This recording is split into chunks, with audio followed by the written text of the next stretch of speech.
Mais comme c'est con de faire un gros plan sur une araignée alors qu'on va parler des abeilles. Enfin, bref. Et oui, vous l'attendiez ou pas, voici un feuilleton sur la vie des abeilles. Évidemment, toute ressemblance avec une personne que vous connaissez n'est évidemment pas une coïncidence. Bref, Zoé et Arnold, deux petites abeilles, enfin, des adolescents très différents de par leur origine sociale. Zoé vient d'une bonne famille. Sa grand-mère et son grand-père sont immigrés d'une ruche. Sa grand-mère est une reine. Elle a donc appris à Zoé à mépriser les autres, mais avec classe, tout un art.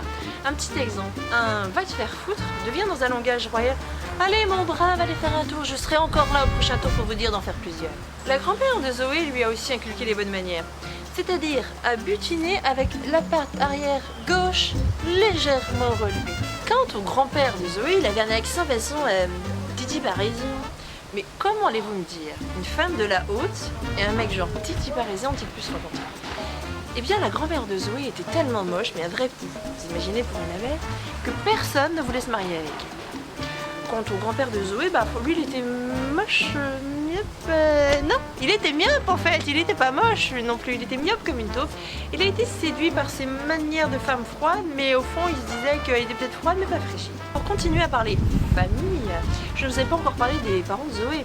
Eh bien écoutez, ces deux-là sont assez effacés. La mère de Zoé, bah, souvenez-vous, est quand même le résultat, donc comme je vous le disais, d'un pou et d'une taupe. Donc moralité, même les abeilles font pas des chiens. Elle est très vilaine. Alors avec tout ça, la mère de Zoé a eu bien du mal à se caser. Ce qui, ramené en âge humain, fait qu'elle n'a pas réussi à se caser avant la quarantaine.